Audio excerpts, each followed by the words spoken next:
Party ఫిరాయింపులపై BRS సుప్రీంకోర్టును ఆశ్రయించింది.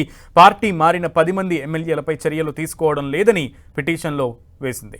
ఫిర్యాదు చేసి 9 నెలలు అవుతున్నా స్పీకర్ నిర్ణయం తీసుకోలేదని, కనీసం నోటీసులు కూడా ఇవ్వలేదని పిటిషన్లో పేర్కొంది. 2 పిటిషన్లు దాఖలు చేసిన బీఆర్ఎస్ దానం నాగేందర్, తెల్లం వెంకట్రావు, కడియం శ్రీహరిపై స్పెషల్ లీవ్ పిటిషన్ వేసింది. మిగిలిన 7 ఎమ్మెల్యేలకు వ్యతిరేకంగా రిట్ పిటిషన్ దాఖలు చేసింది. 4 వారాల్లో నిర్ణయం తీసుకునేలా స్పీకర్ను ఆదేశించాలని సుప్రీంకోర్టును కోరింది.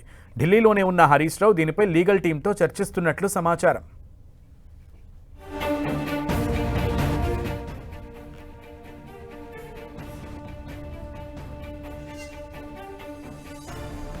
పార్టీ ఫిరాయింపులపై బీఆర్ఎస్ సుప్రీంకోర్టును ఆశ్రయించింది. పార్టీ మారిన 10 మంది ఎమ్మెల్యేలపై చర్యలు తీసుకోవడం లేదని పిటిషన్లో తెలిపింది.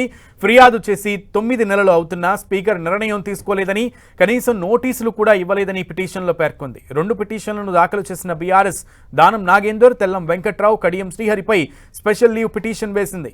మిగిలిన 7 ఎమ్మెల్యేలకు వ్యతిరేకంగా రిట్ పిటిషన్ దాఖలు చేసింది. 4 వారాల్లో నిర్ణయం తీసుకునేలా స్పీకర్ను ఆదేశించాలని సుప్రీంకోర్టును కోరింది బీఆర్ఎస్. ఢిల్లీలోనే ఉన్న హరీష్ రావు దీనిపై లీగల్ టీంతో చర్చిస్తున్నట్లు సమాచారం.